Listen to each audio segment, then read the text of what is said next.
According to official government data from the National Snow and Ice Data Center, Arctic sea ice is once again growing, with current 2020 levels exceeding 8 out of the previous 10 years. There is nothing catastrophic, alarming, or even a little worrisome about this data, and it comfortably puts to bed the prophecies of doom perpetuated on a daily basis across the Western media, the article says. Very few mainstream media outlets have fact-checking as top priority. There is a lot of grandstanding and paragraphs upon paragraphs on how science and consensuses have, for what will be the first time in history, magically combined to deliver an unquestionable truth. However, the blinkered exclusion of the Arctic sea ice extent graph that's in this article from any mainstream climate article should leave you skeptical. Well, of course, because what we're seeing with this is, again, the same situation where any information that questions and exposes the agenda has to be suppressed, because none of this is about reality. It's all about creating the illusion of what is happening to justify an agenda that needs lies and misrepresentation representation to be justified in its implementation. And so here we have a story from this week absolutely related to this. Democrats, this is the party of the Soros woke now. Democrats demand YouTube censor climate misinformation videos. And again, misinformation is defined as anything that challenges the official narrative. Do you remember when people on the political left used to challenge what the establishment said? Not anymore. Not the fake left. The genuine left still does. The fake left, the woke left. No. As long as what the official narrative says justifies what the wokers want to do, it must not be questioned, and you must be silenced if you do question it. A Democrat congressional committee is demanding YouTube censor videos that contain, quote, climate misinformation as part of a new purge that would basically eliminate skepticism about man-made global warming from the platform. They say that YouTube has been driving millions of viewers to climate misinformation videos every single day.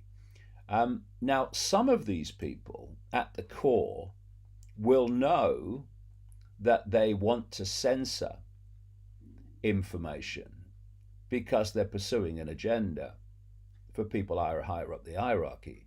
But the vast majority of people of this mindset who are demanding censorship of other views that question the narrative are simply programmed cluelessness masquerading as free thought. And again, you see over and over this same recurring theme: dictate the narrative and then silence any challenge to the narrative. Here's another story about this. Where's Greta when you need her? NASA witnesses dramatic polar ice collapse on Mars. As I said in a meme about this story, ice cap melt on Mars, says NASA. Yes, it's caused by human CO2, and Greta says it's stealing her childhood. Now, I don't think even Greta Thunberg, whether you're supposed to pronounce it in Swedish, um, would claim, at least publicly, that the disappearing ice caps on Mars are to do with 4x4s and all the other things that are claimed to be threats to human existence on Earth. Now, I'm just looking at it. What's the common denominator between Mars and Earth? Hmm. Ah, do you know? It's the sun.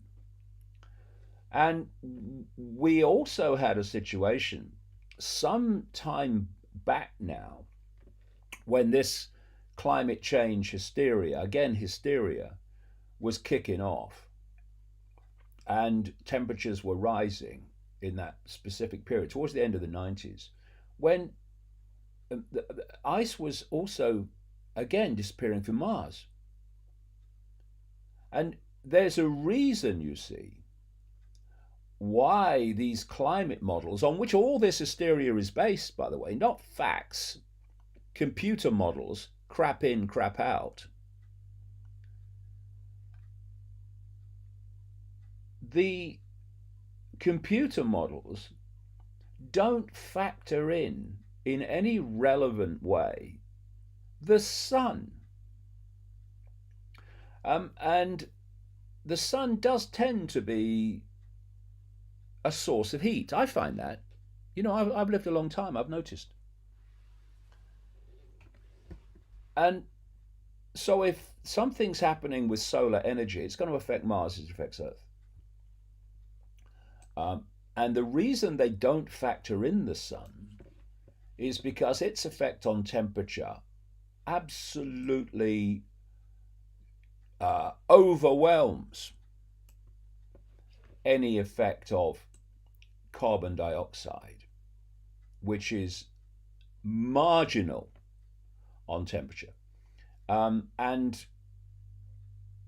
if you look at the graphs of history, the sea absorbs carbon dioxide when it's cold, and it releases carbon dioxide. It's the biggest carbon sink on the planet, the sea. And it releases carbon dioxide when it's warmer. And the lag time between the heat and the release of CO2 is about 800 years, according to the cycles that have been identified. And 800 years ago, in that period, we had the medieval warm period when temperatures were higher than they are now, which makes absolute sense why carbon dioxide would now be released by the sea around 800 years later, because that's what the cycles show it does. So CO2 comes as a result of heat rather than being the prime cause of it. Well, the wokers who may be listening to this podcast completely by accident, by now will be in the land of the bewildered because something doesn't fit the narrative. I guess I should be silenced. And like I say, the climate change hoax ticks every box for how this cult wants to transform human society. And one of the agendas, because it's all about creating a technocracy controlled by technology and technocrats, scientists and engineers and so on, that run the technology. That's what the smart grid's all about.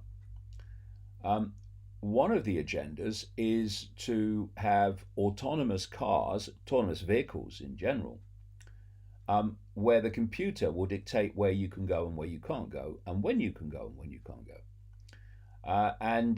So this stepping stone sequence to that goes through the stage of electric vehicles. And we've had this week the British government and the Prime Minister Boris Johnson drafting in a guy called David Attenborough. He's a BBC wildlife program voiceover guy, and he's known as like a national treasure.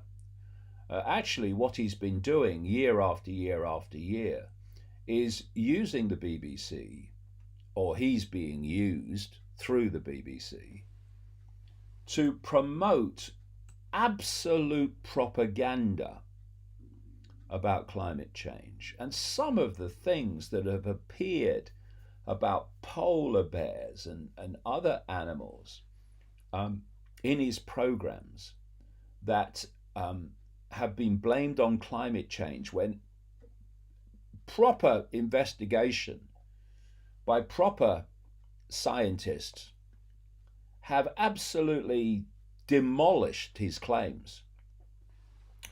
But anyway, he's a front man, and so the government has drafted him in to promote a ban on petrol and diesel cars in Britain. I mean, watch for this everywhere. And this is the story. Boris Johnson is being joined. Oh, they actually call him this in the story. I must be psychic. Boris Johnson is being joined by national treasure Sir David Attenborough as he attempts to boost his green credentials by speeding up a ban on petrol and diesel cars, launching a United Nations climate change summit to be held in Glasgow in November. Good dear. What a fest of lies that's going to be. The Prime Minister is confirming plans to bring forward a ban on fossil fuel cars by 5 years to 2035. It will mean that in 15 years' time, the only new option for UK motorists will be electric cars, although Denmark, Ireland, Holland and Sweden are banning petrol and diesel cars in 2030. The backing of Sir David, the veteran naturalist and TV documentary maker, who has become a leading campaigner for tackling climate change, you don't tell, is a major boost for the government. Oh, do come on. So, just before I go to an article about this, a very, very good one, there's another Attenborough story this week, because you see, what this cabal and its mindless mob promoting its agenda without overwhelmingly even knowing that's what it's doing, it thinks the public are stupid. The great unwashed, just stupid. Tell them anything. But because they don't talk to members of the public, because that's beneath them, they only talk to their circle, their echo chamber, it means they don't realise that great numbers of the great unwashed are not stupid on any of this stuff. They just don't get to the microphone. And this is the story. David Attenborough's next BBC series, Green Planet, which is getting greener, by the way, because of the increases in CO2, which is to plants what oxygen is to humans.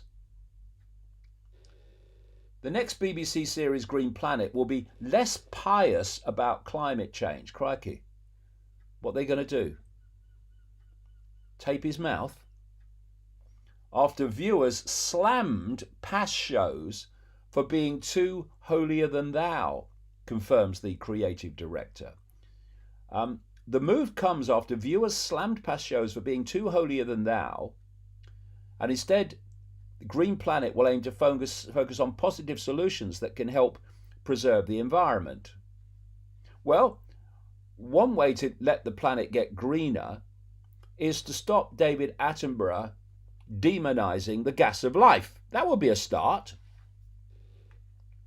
Not that I want to shut him up. He should be allowed to say what he wants. But it's ceasing to shut up those that expose him for the nonsense he's talking. That is the whole point. So people get it. People see through the crap. And now I'm going to come to this article. When I was coming back over the water yesterday on the boat, it would be. I didn't swim. Um, I bought a copy of the Daily Mail. I'm not proud of it. It was the best paper available, really. Even about two or three of the others were just absolutely. I wasn't going to insult my brain by reading them. Anyway, this is an article. It's by a guy called John Nash, and John Nash is a former national newspaper motoring editor. Some very interesting stuff in there. I mean, I was aware of it, but he's put it together here in a single article. And the headline is "Doomed to Backfire. The latest eco edict is for all new cars to be electric in just 15 years. The irony that you will drive you crazy. Old bangers can actually be greener than electric cars." Well, quite a lot of things can be greener by their definition of green than electric cars. And I'm just going to go through this article, some reasonable chunks of it, because it really is putting things into perspective. For those readers left scratching their heads over the government's ban on sales of all new petrol, diesel and hybrid cars from 2035, here's what I, a former Fleet Street, for people around the world, that's a name for national newspapers, where they used to be, they're somewhere else now, a former Fleet Street motoring editor, will be doing to help save our planet. Our family car, a VW Golf, has at least a decade left in its petrol engine. Good care and servicing should stretch that to 2033. Then I'll buy the very latest technology petrol or diesel car just before the pre-ban sales scramble causes prices to spiral. Why? Because I'm convinced that that's the greenest thing to do. The government's attempt to meet its near zero carbon target imposed by the climate cult by bringing forward by 5 years its ban on petrol, diesel and hybrid cars is well intentioned. Well, we'll debate that.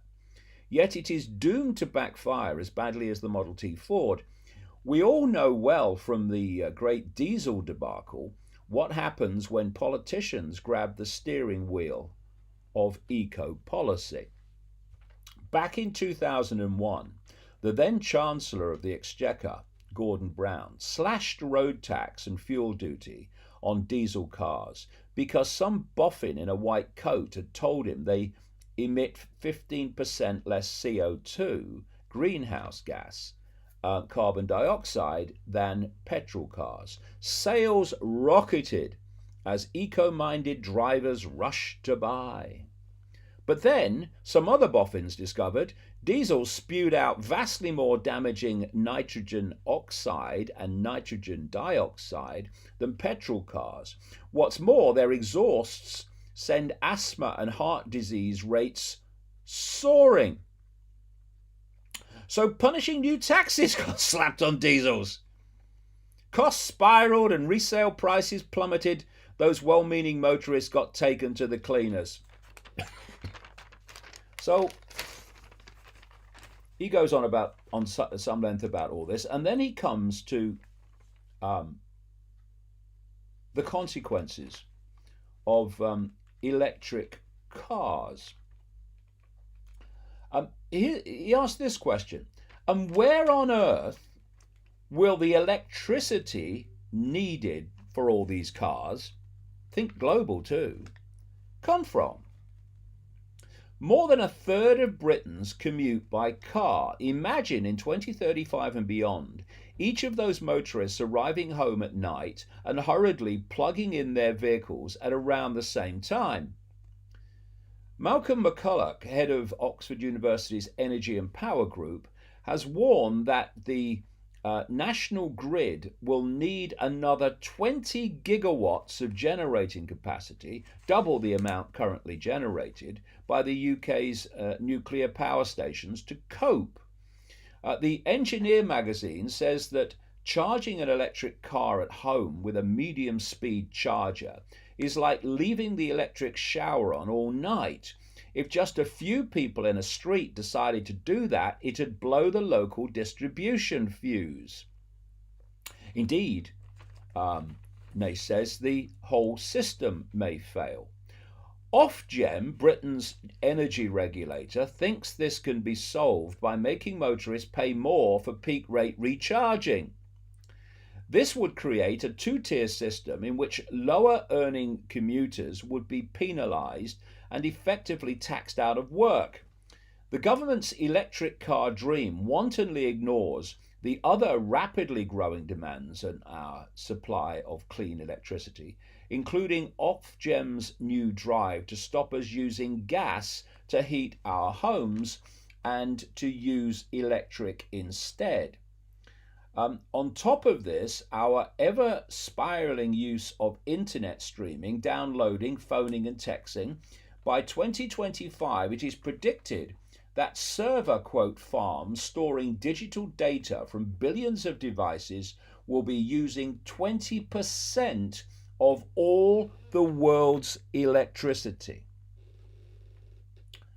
So we're going to need a lot more juice, or face regular blackouts such as the one last August that caused rush hour chaos across the UK's biggest train stations, railways, roads and airports, and left almost 1 million homes in the dark after 2 major outages. He then goes on to other consequences of electric cars. Very ungreen ones, by the way.